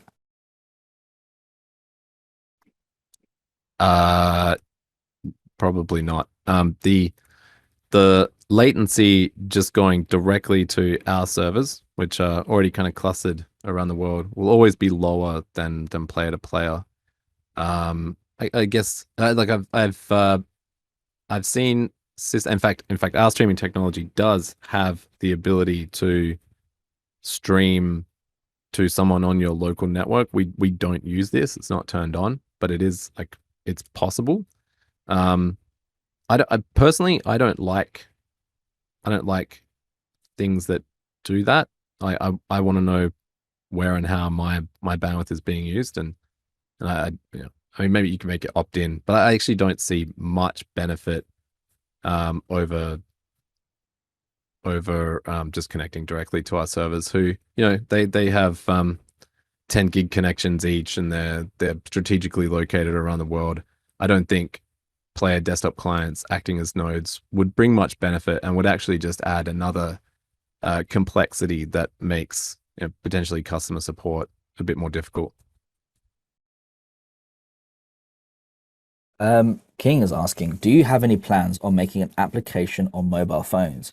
So many people would play Supremacy since everyone has a phone nowadays, and it would be a step in to bring more players to Supremacy. So right now we're actively working on a companion app. Now, it won't have the full Battle Arena functionality just yet. It will just have a chat and notifications and the ability to like interact with your fleet and things like that. It'll have I believe it will have the actual battle stream playing into it, but the first release will not have like abilities play or anything like that. That'll be further down the line. It's absolutely, of course, part of our plan. We have to be careful with SUPs and the App Store, which we probably have a ton of Android fans in our community, but ultimately, if we're going to spend the resources on mobile phone apps, we have to be on the App Store. We have to be on iPhones, because it's definitely the majority of our community right now. If we look at our stats, are on iPhones. So we have to be careful with how the app actually interacts with the currency of Supremacy. And we have a few plans around that, but they're longer term, and they're quite complex. So we have to make sure that spending resources on it will have a good outcome for us. So yes, there are plans. Absolutely, there are plans, and like I said, the app is being worked on. And one of the reasons we have brought the companion app closer to development, moved it up in the roadmap, so to speak, is we get a lot of feedback from players that even when they're not playing, they still want to be part of chat, and they kind of hate that feeling of having to leave your faction members in the battle arena and walk away. So the companion app will at least fix that problem for people, and just over time we'll bring more functionality into the app, and hopefully one day soon you'll be able to participate directly with the battle arena in the app. Right. Okay. So Newt is asking, do we have any more information on this first-person shooter? I've got a first-person shooter guild ready to go for that. Look, don't get too excited just yet. We'll definitely leak some videos of the gameplay and the prototype over the next month or so. But it's, you know, there's a ton of work to be done. Building a network shooter that is like seriously fun and then integrating it into something as complex as the battle arena is no small feat. And if I made optimistic promises on the ETA for Human Resistance, our technical director would probably physically assault me, and I would deserve it because, you know, I'm not the one who's on the tools working their asses off to ship. So I'm not going to be that CEO who gets the whole engineering team turning against him. So look, we will continue releasing information and teasing you guys with footage and involving you in the development, because we're super excited about it and we know for a fact the Human Resistance will be an absolute game changer. And there's nothing like it. There's no other game that that operates like this. And I think we're going to see some amazing interactions from Twitch streamers and influencers, and I truly believe we'll see a real like esports style community build around it organically. So yeah, it's going to be exciting. But again, even though I'll tease you with statements like that, it's not coming within the next 3 months. So just let's manage expectations. So we've got a question here from Kilroy. He says, as an evolution of the multiple battle streams, is there a possibility of player-run arenas where they decide the rules? Then players and mech owners can decide on the conditions that they most like. So sub-syndicates, breakaway syndicates could have their own flavors of a battle arena. Yeah, that's coming in Nexus. That is the battle lobby. Exhibition games will definitely be able to be set up like how the player wants. The extent of that is, I think it'll just be a few things at first, but it will grow in functionality, and I maybe we'll even kind of introduce things like the players can decide that it's a platform mech only battle or things like that. That's definitely something that we'll be able to support later. But for now, with the Nexus release, the exhibition battles will absolutely be able to set up, with the like conditions and payouts as specified by the player itself rather than us. Will we be beta testing using Delta Force both Nexus and the FPS? I don't have any information around this. I know that it's likely we will. It really depends on timelines and whether we think the can actually benefit from a Delta Force beta test. One of the problems is right now, as it stands, the Delta Force platform can't really function in the same way as production. So there's limited benefits but we are working to improve that. The first-person shooter will absolutely have a beta release, and we'll obviously like early access it before it's technically released. There's really no other way to ensure that the technical release, has had like enough time and effort spent on bug fixing and things like that. So there'll definitely be, in fact, there'll be alpha release testing, and it may include Delta Force. It may be open wider than that. Yeah, if you're part of the community now, we'll definitely give you the opportunity to engage in some way. Okay. Atkan's asking a question here. How did you get the idea of making Supremacy? Well, it's not technically just my idea. It's mine and John's, who is the my co-founder. We're both co-founders of Supremacy. It didn't just kind of bubble up from one thing. I think at the time John and I were talking about NFTs and having a bit of a debate about how do NFTs have utility, and it's obvious that gaming is the best example of NFT utility, and the best reason for the functionality to even exist, if you ask me.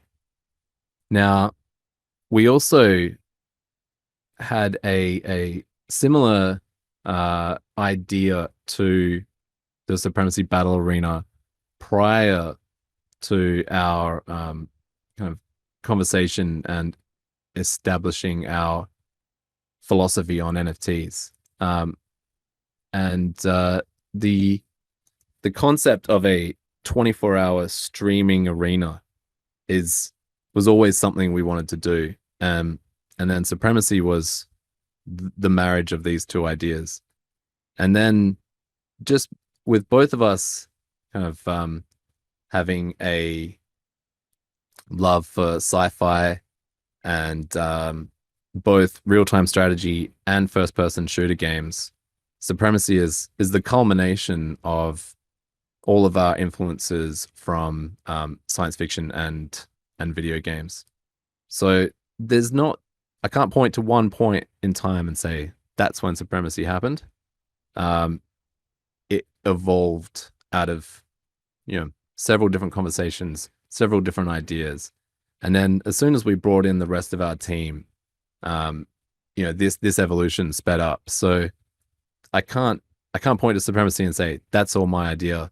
It's really a combination of lots of smart people and lots of interesting conversations that we get to have as a team. Okay. Got one question here from Zebd, asking about the shooter again. What type of direction are you planning for it? Is it going to be like a hardcore, casual, deep mechanics, or very easy to handle? It's definitely not going to be a casual shooter. I can guarantee that. But anything beyond that, it's too early to say, and it will evolve as we build it. So, I guess stay tuned. Watch the videos that we drop over the next 6 months, and the picture will unfold. Excellent. I think we've got no one putting their hand up, and I think that's us done for the questions on the live AMA chat, guys. So Yeah. if you've got any more questions, just pop them down now. Otherwise, 8 minutes. So we'll call it at 10:30 a.m. our time, which is in 8 minutes. And if you want your question answered, you better ask it now. A little bit above here, there were some people that are just joining the AMA now that were a little bit confused about how the Nexus drop is going to happen.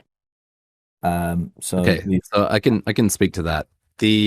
Right now, the Nexus crates are limited to keycard holders, and if you're new to Supremacy, the keycards were earned from our original whitelist text adventure game, which is kind of like a choose your own adventure where you had to try and survive, and surviving was rather difficult. And anyone who survived received a keycard NFT.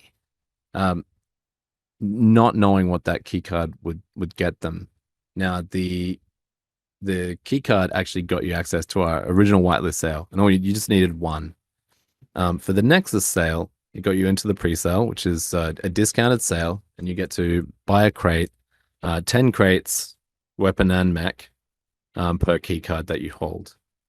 Now, this limitation and unfortunately the discount will be dropped. I believe it's tomorrow, Raj, 7th. Yeah, it'll be tomorrow in 7th. Yeah. So tomorrow for us, more like 2 days for US listeners. So 7th of July, US time, we'll be dropping that limitation and crates will be purchasable. But they still won't be openable. Crate open day is the 14th. And so you'll be able to look at your crate and you'll see the timer and it'll be ticking down. And on the 14th, you'll be able to open it. And we're going to have a bit of a special day around that, the Loot Crate Open Day. And hopefully we'll be able to coordinate with influencers and Twitch streamers and all of our friends. And we'll have a bit of a party as everyone opens their crates. That's not Nexus release though. No, you won't actually be able to play with your Nexus mechs after you open them, I'm afraid. So if you were under that impression, I apologize. Nexus release will come at this point. Our projection is 2 weeks after crate open day. But obviously we're working furiously to finish up the Nexus upgrade.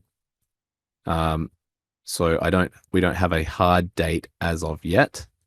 A list of more than just my AMA here, a proper list of the functionality coming in Nexus will be released, so everyone will see what's actually going to be possible. And that will happen within a month of Loot Crate Open Day. We're hoping for 2 weeks after Crate Open Day.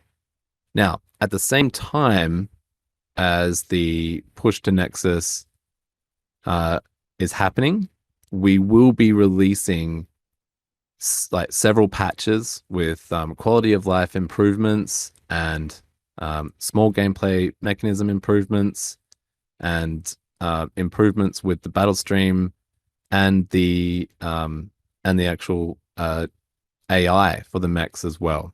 So it's not just the Nexus release, which is big features.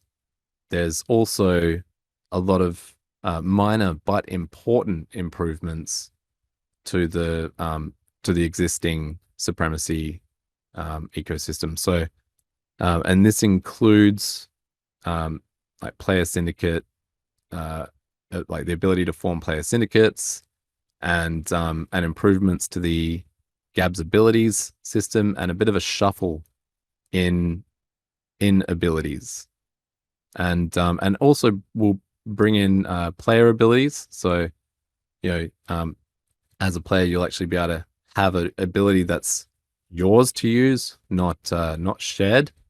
So that'll be an interesting improvement. And all of these like small minor improvements will culminate with the Nexus launch itself. And at that point, it'll be almost unrecognizable compared to what we have as of 6th of July. Okay, cool. So yeah, there's hopefully that clears up all the questions you guys have for about the Nexus drop there. And it will be all done in writing as well for you guys, and you'll be able to listen back to it if you're still unsure. I don't think we've got any more questions up now, Alex. So this might be a good time to call it. Yeah, I think that's a good AMA. 2.5 hours. I think it's our longest AMA, and I really enjoyed the questions. They were pretty on point, and I'm glad everyone's as excited about Nexus as I am. And yeah, a big thank you to the community, and I think it's really emboldening that even though we are in the midst of a crypto winter, we haven't lost any community numbers and any community spirit. And I think that's a testament not just to the amazing product that our engineers are putting out, but also to the strength of the community itself.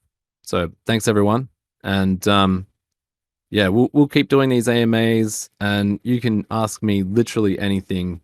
I am always open to at least trying to answer your questions. Right. Thank you, Alex, and thank you guys for all your questions as well.